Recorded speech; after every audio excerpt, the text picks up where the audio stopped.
رجعنا تاني بعد الفاصل ولسه بنعمل الكشك زي ما قلنا. هنقول تاني الطريقة. حطينا حتة زبدة، حطينا معلقتين البصل المبشور، معاها حبة ثوم صغيرين، معلقة صغيرة. لما خدوا لون أصفر ابتدينا نحط الدقيق. الدقيق اتشوح معاهم لما لقى ما يبقى كده لونه ذهبي مش محمر.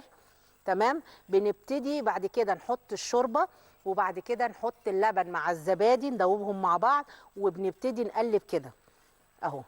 مش هنحط دقيق كتير عشان خاطر ما يلبكش، ما يبقاش مهلبيه، لان هو كل ما هيبرد هيتقل. اول ما يبتدي يغلي كده هنبتدي بقى نحط صدور الفراخ اهي، ونبتدي نقلب. لازم يلف مع صدور الفراخ وهي جواها عشان ياخدوا من طعم بعض، مش يلف ويتقل ونحط صدور الفراخ ونقلب. لا، لازم كده يبتدوا ياخدوا مع بعض غلوة، عشان خاطر لما يتقل في قلبيه صدور الفراخ وما يبقاش تقيل. كل ما هيقعد هيتخن، كل ما هيقعد هيتخن. فلو انتوا شايفينه دلوقتي خفيف، لما هيبرد هيبقى يا دوبك كريمي.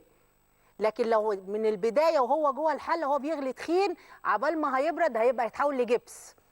فهو حلاوه الكشك ان هو ما يبقاش تقيل، لان لما هيبرد فيه دقيق، لما هيبرد هيتخن زي المهلبيه بالظبط. ونسيبهم بقى يتطبعوا في بعض كده.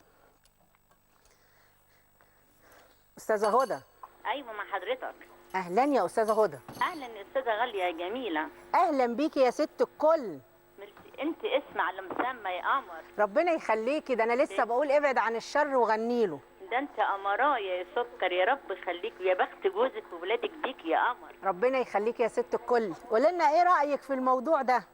ده جميل، حاجات تعيشي وتعلمينا حبيبتي.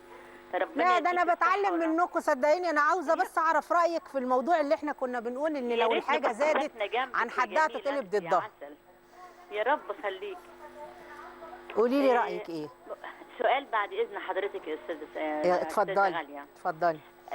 انا دكتوره وفي وقت ضيق جدا، بس انا شفت حضرتك قلت على البتنجان المخلل. البتنجان المخلل قلت ممكن يقعد سنه متخلل. قولي لي الطريقه ازاي من فضلك بعد اذنك. عينيا الاثنين. اهم حاجه يكون بتنجان عروس صغير. ايوه. ويكون جامد كده البتنجان الصغير ده، ويتشق ويتحشي بالملح والكمون وشويه كزبره خضراء، فلفل اخضر، ويترص وعليه زيت، وتقفلي عليه وتحطي له شويه ميه وشويه زيت وتقفلي عليه وتسيبيه من غير ما تسلقه ولا اي حاجه. من غير ما تسلقيه، هو هيستوي يبقى زي الفل. بس ما تنسيش الخل. تسلم بقك يا جميله، ميرسي ربنا يخليكي. تسلمي لنا يا ست الكل، شرفتينا. كده الكشك يا دوبك عزه. الكشك ما تخلوهوش تقيل وهو في قلب الحله، خلوه زي شوربه الكريمه، لانه اول لما هيبرد هيبتدي يتخن. فاحنا محتاجين يبقى عامل زي شوربه الكريمه، ما يبقاش تقيل. فهو كده خلاص حلو قوي كده معاه اهو. بصوا حتى تخنته اهي اهي، عشان الناس اللي بتعمل الكشك في الاول تقول الكشك تخن قوي، الكشك كان عامل تقيل.